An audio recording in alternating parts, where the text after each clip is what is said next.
Good afternoon ma'am. Okay, okay. Good afternoon, Anil.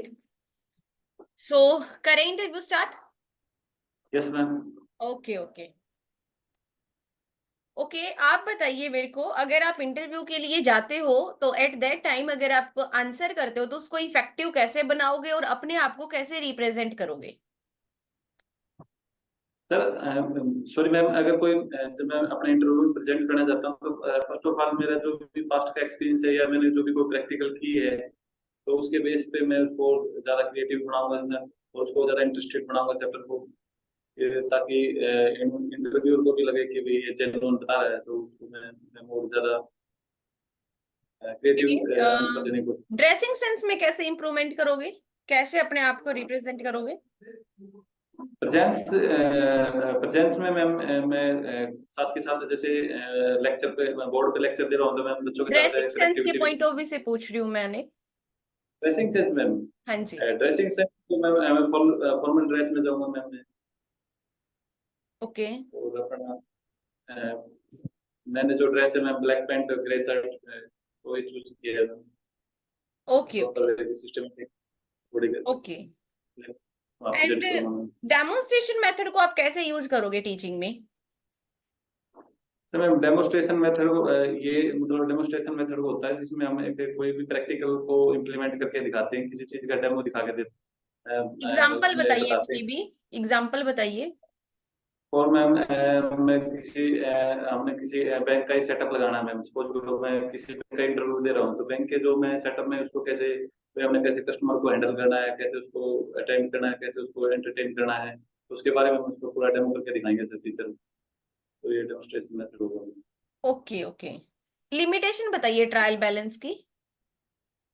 Ma'am जो trial balance की limitation है ma'am, mainly 4 types की हैं। First of all error of commission, second one error of commission, third one error of principle and four is compensatory error. Okay, error इनमें of ma'am commission को explain कीजिए। Ma'am error of commission वो होता है जिसमें हम जो हम जर्नल एंट्री ही करनी भूल गए तो उसका हम ट्रायल बैलेंस में किसी भी प्रकार का कोई भी एरर नहीं ढूंढ सकते। Okay okay. डेप्रिसिएशन को डिफाइन कीजिए। Ma'am depreciation it's a value of depreciate every year of any assets, that's called depreciation। और depreciation में हम एक टाइम के साथ एक wear and tear के कारण एसेट्स की वैल्यू डाउन होती रहती है, ऑब्सोलेंस के कारण हो जाती है, और कोई एक्सीडेंट होगा तो उसकी वैल्यू डाउन होती रहती है, तो मैम depreciation उस पे लगता है।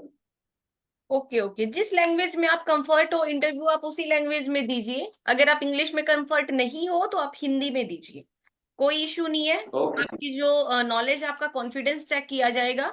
तो जरूरी नहीं है कि आप इंग्लिश में बोल रहे हो तभी आप इफेक्टिव हो गए, बिल्कुल नहीं। नेक्स्ट बताइए, describe the data storage and transmission risk in E business. Ma'am जो डाटा स्टोरेज होता है मैम उसको बिजनेस में हम इस पर्पज से सेव करते हैं कि भी जो हमारा बिजनेस का सारा रिकॉर्ड है वो हमारा प्रॉपर रहे, कोई भी किसी प्रकार की कोई भी डाटा लीकेज ना हो मैम, या उससे रिलेटेड हम उसको स्टोरेज करके रखते हैं। Okay okay. जो टीनी यूनिट होती है उसमें इन्वेस्टमेंट कितने तक की होती है? मैम टीनी इंडस्ट्री में मैम 25 लाख तक की मशीनरी वगैरह परचेज कर सकते हैं। नेक्स्ट, कॉटेज इंडस्ट्री के फीचर्स बताइए।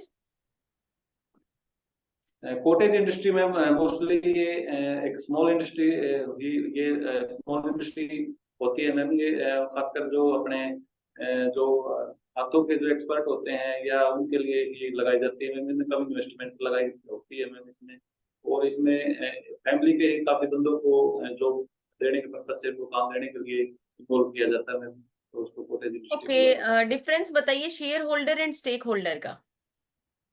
मैम शेयर होल्डर तो वो होता है जिसने कंपनी के शेयर परचेज किए हैं, for example share holder. Stake holder वो होते हैं मैम जिनका कंपनी के अंदर अपना कुछ ना कुछ रोल इन्वॉल्व होता है। फॉर एग्जांपल क्रेडिटर है मैम, तो क्रेडिटर को फर्म से कंपनी से पैसे लेने हैं अपने, तो उसमें इंटरेस्ट होता है मैम। ऐसे ही वो अपना क्या कहते हैं बैंक है मैम, बैंक ने लोन दिया हुआ है तो उसमें उनका रोल रोल होता है मैम। ऐसे ही गवर्नमेंट है, गवर्नमेंट को भी टैक्स लेना होता है कंपनी से, तो उनका भी थोड़ा है रोल होता है मैम। तो ये स्टेक होल्डर कहलाते हैं। जो फाइनेंशियल स्टेटमेंट होती है वो क्रेडिटर के लिए क्यों इंपॉर्टेंट है?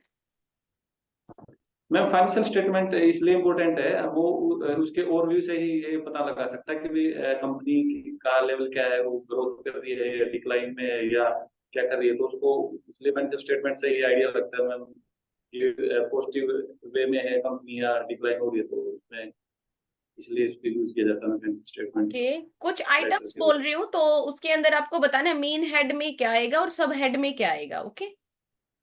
Okay ma'am. Propose dividend. Propose dividend ma'am ये लायबिलिटी साइड में आएगा मैम, और ये हमारी करंट लायबिलिटी में आएगा। Okay. Mining rights. Sorry ma'am.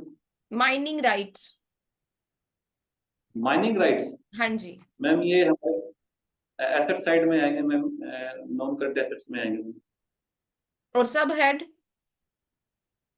सब ऐड मैम इन्वेस्टमेंट। टेक्निक्स बताइए फाइनेंशियल स्टेटमेंट एनालिसिस की। Sorry ma'am. Techniques of the financial statement analysis. Technique of financial statement ma'am, sorry ma'am recall नहीं हो रहा अभी। Okay. Sorry ma'am, can I give this answer? Okay बोलिए।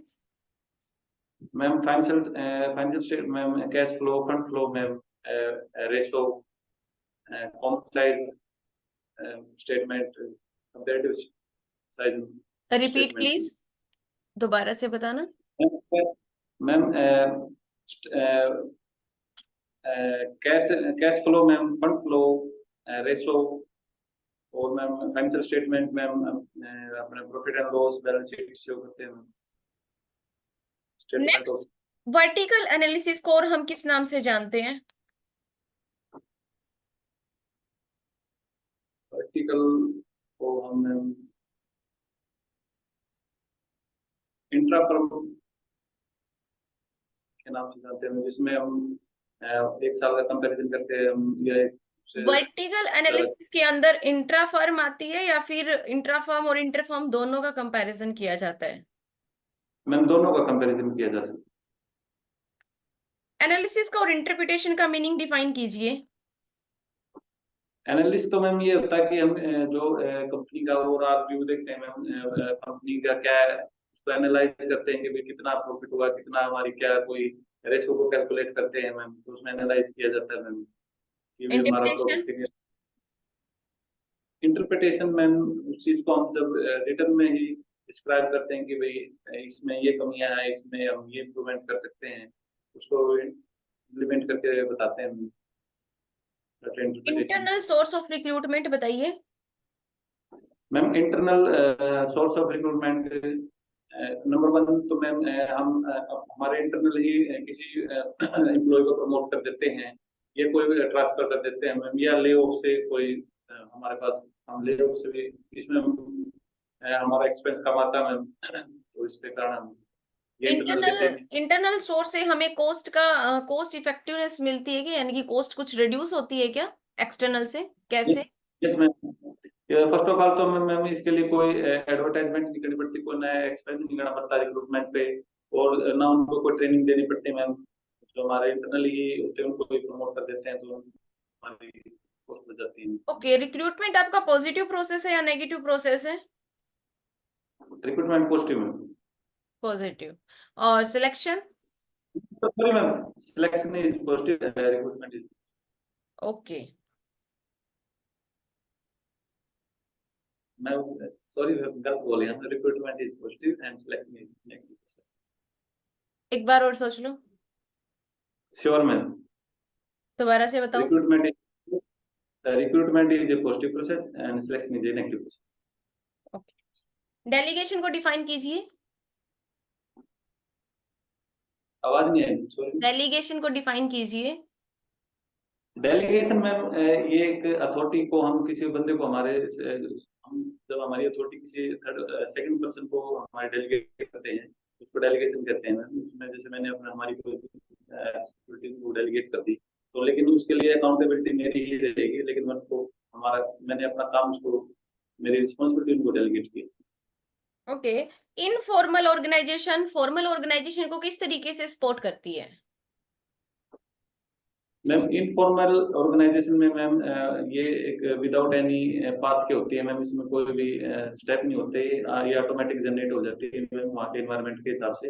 जो employ के अंदर कोऑर्डिनेशन होता है उसके हिसाब से ही वो काफी जो एक फॉर्मल ट्रैक होता है मैम। फॉर्मल ऑर्गेनाइजेशन में काफी चीजें आपस में डिस्कस करते हैं, तो उसमें काफी हेल्प करता है What is the major language spoken in Haryana? Ma'am. वैसे तो हिंदी है।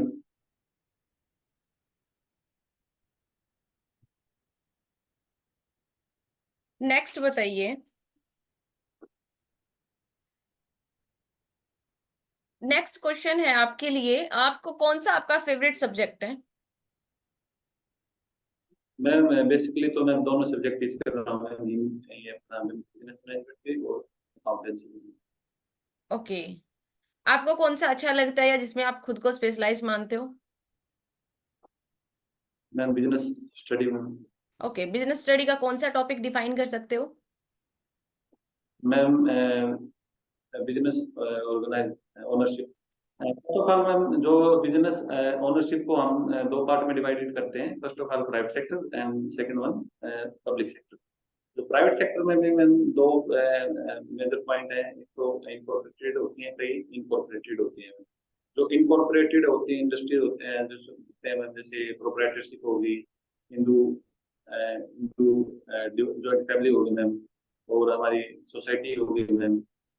और जो कॉर्पोरेटेड होती है मैम, जैसे जॉइंट वेंचर हो गया मैम, और जो हमारी जॉइंट स्टॉक कंपनी होगी मैम। और जो हमारा पब्लिक सेक्टर है मैम, उसमें भी जो इनकॉर्पोरेटेड और कॉर्पोरेटेड दो टर्म है मैम। इनकॉर्पोरेटेड में जैसे डिपार्टमेंटल अंडरटेकिंग आ गई मैम, और जो कॉर्पोरेटेड है मैम उसमें स्टैट्यूटरी कंपनी और गवर्नमेंट कंपनी होती है मैम। तो इनको डिस्क्राइब करना है मुझे। ओके, नेक्स्ट ह्यूरिस्टिक मेथड को एक्सप्लेन कीजिए।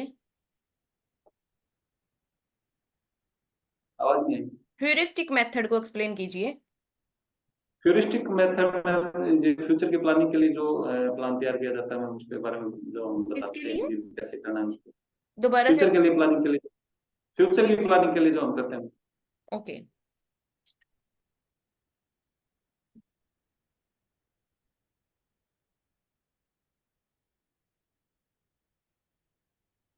इंटरनल ट्रेड को डिफाइन कीजिए। इंटरनल ट्रेड मैम, सॉरी हाँ मैम। जी, हाँ जी, internal trade. Internal trade trade वो होता है मैम जो हम हमारे देश की सीमाओं के अंदर ही रहकर करते हैं। ये थ्री टाइप्स का होता है ma'am. National level, state level, local level में। नेशनल लेवल में सपोज करो हरियाणा से कोई महाराष्ट्र से माल भेज रहे हैं, वो हमारा नेशनल लेवल हो गया मैम। स्टेट लेवल का हो गया कि हम विद इन हरियाणा कहीं हम जैसे जींद से भिवानी हो तो कहीं भी हमारा कोई गुड से सेल परचेज कर रहे हैं। लोकल लेवल का हो गया कि जैसे मैं हिसार में कोई बिजनेस कर रहा हूँ, वहां से कोई सामान भेज रहा हूँ या खरीद रहा हूँ, तो मैं वो लोकल ट्रेड कहलाएगी। फिक्स शॉप रिटेलर के बारे में बताइए। फिक्स्ड शॉप रिटेलर है। फिक्स्ड शॉप रिटेलर वो होते हैं जिनका एक मैम उनकी खुद की शॉप होती है मैम, और उसमें वो उनकी खुद का बिजनेस करते हैं। जैसे शॉपकीपर हो गया मैम, किराना की शॉप होगी, जो उनका परमानेंट शॉप होती है मैम, वो फिक्स शॉपकीपर सिमेटिक कहलाती है। बैरियर कौन से बैरियर होते हैं कम्युनिकेशन में? थीमेटिक बैरियर मैम तीन चार टाइप्स मैम, कई टाइप्स के होते हैं। फर्स्ट ऑफ ऑल तो लैंग्वेज का हो गया मैम, जैसे कि मैं प्रोनाउंस कुछ कर रहा हूँ, नेक्स्ट बंदा कुछ समझ रहा है जो रिसीवर है मैम। एग्जाम्पल बताइए और कोई भी। फॉर एग्जांपल मैम जैसे मैं कोई मैसेज टाइप करके भेजा मैम, लेकिन उसने इंटरप्रेट कुछ कर लिया मैम। सपोज करो मैंने बोला कि भाई आज समय की बहुत वैल्यू है, तो आज समय की बहुत कीमत है। मैं उसने वैल्यू को दूसरे वे में समझ लिया कि भाई पैसे में कन्वर्ट कर लिया, लेकिन मैं कहना चाह रहा था कि भाई आज time is very important, value of this money. तो मैं उसका गलत इंटरप्रिटेट करना मैं, और मैं कई बार भाषा का गलत कोई गलत मीनिंग समझ लेता है मैम। भाषा मैं कुछ कहना चाहता हूँ, अगला कुछ वो लैंग्वेज में इसको समझ ले मैम। तो ये okay, define the motivation. Motivation ma'am, जब किसी काम मोटिवेशन मैम, ये लीडरशिप का एक पार्ट है मैम। जब किसी हम एम्प्लॉय को मोटिवेट करने के लिए उसको दो रास्ते हैं मैम। एक तो उसको मोटिवेट करके, या उसको अथॉरिटी के थ्रू मैम। अथॉरिटी के थ्रू तो मैम कई काफी बार वो नेगेटिव हो जाता है, उसको हम ज्यादा अथॉरिटी के से काम लेते हैं, उसको ज्यादा स्ट्रिक्टनेस से लेते हैं। लेकिन हम उसको मोटिवेट करने के लिए मैम दो रास्ते हैं मैम। एक तो हम उसको मोटिवेट करके, और उसको मतलब मैम मोटिवेट हम ऐसे करेंगे कि भी आप ज्यादा से ज्यादा हमारे मोटिवेशन की थ्योरी को कितने पार्ट्स में डिवाइड किया गया है? मोटिवेशन की थ्योरी मैम, मोटिवेशन की थ्योरी दो पार्ट में डिवाइड किया गया मैम। बताइए। बिहेवियरल और सिचुएशनल। ओके, नेक्स्ट बताइए, cluster network. Cluster of network ma'am एक गुच्छा होता है मैम। इसमें बहुत सारे एक बंदे से काफी बंदे एक साथ कनेक्ट होते हैं, उसको क्लस्टर कम्युनिकेशन कहते हैं।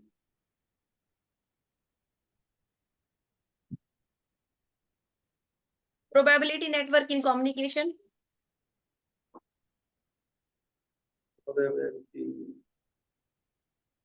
सॉरी मैम, ध्यान नहीं। Define the process of controlling. Control की प्रोसेसिंग में फर्स्ट ऑफ ऑल तो हम identify the identify the objective, then formulate the plan, then implement, then take corrective action में। नेक्स्ट, जो न्यू एजुकेशन पॉलिसी आई है, पहले था 10+2 का स्ट्रक्चर था, अभी कौन सा स्ट्रक्चर आ गया आपका? मैम अब 5+3+3+4 का स्ट्रक्चर आ गया मैम। 5 में मैम ये हमारा एक फाउंडेशन स्टेज है मैम। 3 में प्री पैट्री स्टेज है मैम। और अगले 3 इयर्स में मैम मिडिल क्लासेज है, और अगले 4 में से सेकेंडरी क्लासेज का कोर्स को डिफाइन किया गया हमने। जो आपका दूसरी तरफ ग्रेजुएशन का सिस्टम जो बनाया गया न्यू एजुकेशन पॉलिसी के अकॉर्डिंग, क्या बनाया गया है वो फर्स्ट ईयर का, सेकंड ईयर का, फाइनल का? मैम जो हमारी ग्रेजुएशन के लिए न्यू एजुकेशन पॉलिसी आई है, उसमें फर्स्ट ईयर के लिए तो बच्चे को मैम अगर वो 1 साल का ही कोर्स करता है, उसको ग्रेजुएशन ऑफ सर्टिफिकेट दिया जाएगा मैम। अगर वो 2 साल का कोर्स करता है तो उसको ग्रेजुएशन ऑफ डिप्लोमा का सर्टिफिकेट दिया जाएगा मैम।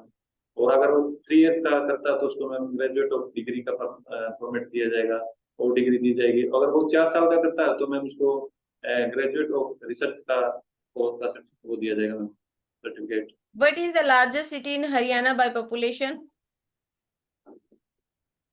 मैम गुड़गांव।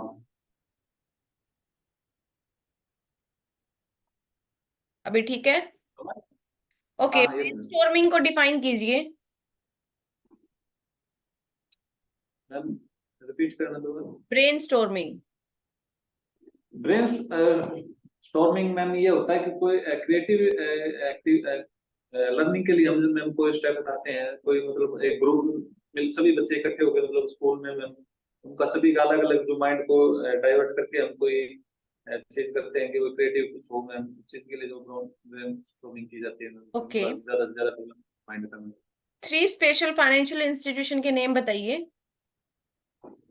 सी मैम LIC मैम, UTI, और ma'am IF IF IFCI full form बताओ IFCI की। Ma'am. International financial corporation of India.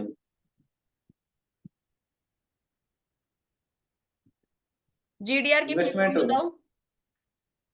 Ma'am, investment financial corporation of India. Okay, GDR की full form बताइए। Ma'am global depository receipt.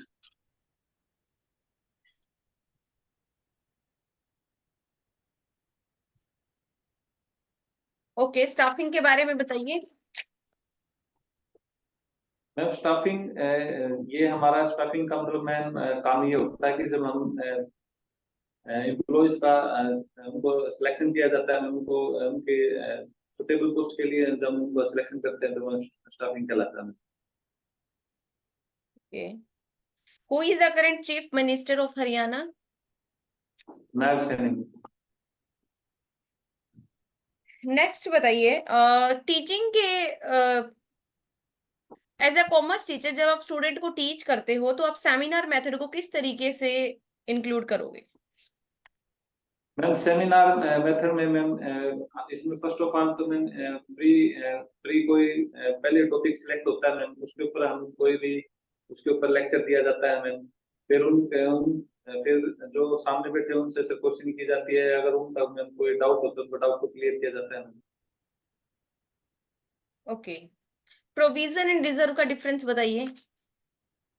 Ma'am provision तो ma'am एक ये created by, ये मतलब ये तो जान करके बनाया जाता है ये मैम, जो अनजान हमारे अन फ्यूचर के लिए जो प्रोविजन बनाते हैं मैम वो जनरल कहलाते एग्जाम्पल हैं, रिजर्व बताइए, कहलाते रिजर्व के हैं एग्जाम्पल बताइए। Ma'am. General reserve, capital reserve, redemption, debenture redemption reserve ma'am.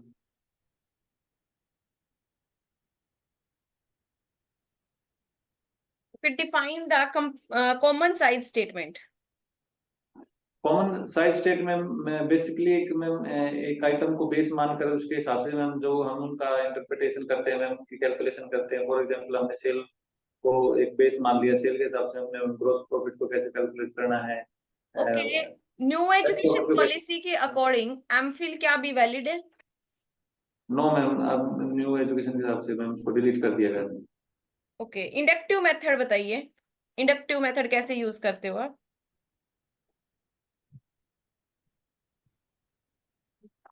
Inactive में हाँ जी।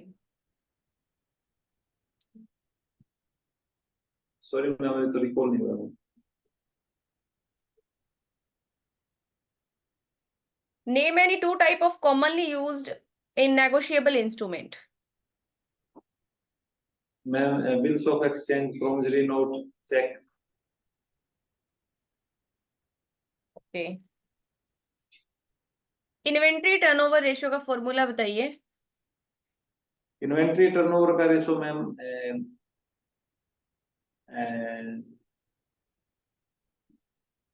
Net net credit sales upon by average average stock में। Define the capital structure.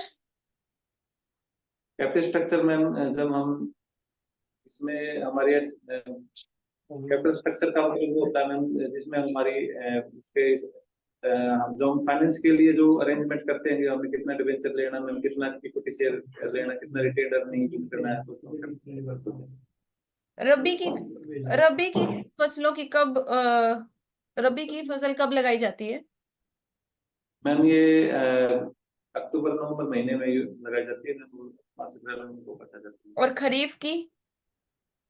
खरीफ के मैम ये अपने मार्च अप्रैल में लगाया जाता है ना ma'am, July July August.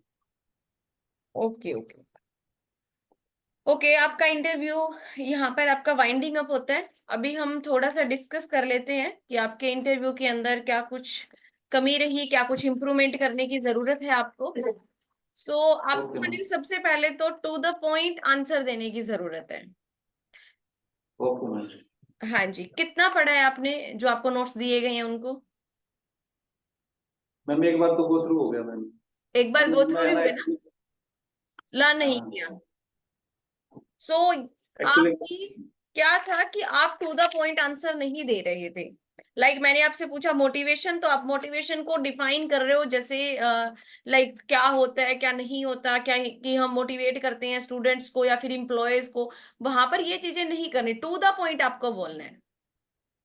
Okay okay, and जैसे कि बात करें ब्रेन स्टॉर्मिंग के अंदर आपने बताया कि कुछ स्टूडेंट्स होते हैं, ग्रुप ऑफ स्टूडेंट्स होते हैं, ऐसा नहीं होता। ब्रेन स्टॉर्मिंग का मतलब होता है जब नंबर ऑफ आइडियाज कलेक्ट किए जाते हैं एक ग्रुप से, तो वो ब्रेन स्टॉर्मिंग होता है। इस तरीके से टू द पॉइंट आप आंसर बताइए। एंड जैसे सिलेक्शन एंड रिक्रूटमेंट की हम बात करते हैं, तो आप ये याद रखिए, सिलेक्शन आपका नेगेटिव प्रोसेस है, रिक्रूटमेंट आपका पॉजिटिव प्रोसेस है। ये कंफ्यूज मत होइए फिर कि जो हमारा रिक्रूटमेंट है वो पॉजिटिव है नेगेटिव है, क्योंकि वहां पर फिर आप कंफ्यूज हो गए तो आपकी नर्वसनेस बढ़ेगी। समझते हो हाँ, ना? ये तो मैं वैसे तो जब भी बात करने के माइंड से कई बार हो जाता है थोड़ा हाँ जी, हो जाता है, तभी आपके मॉक इंटरव्यू ले रहे हैं कि हो जाता है। लेकिन अभी से सुधारने की कोशिश करोगे तभी तो ठीक होगा ना।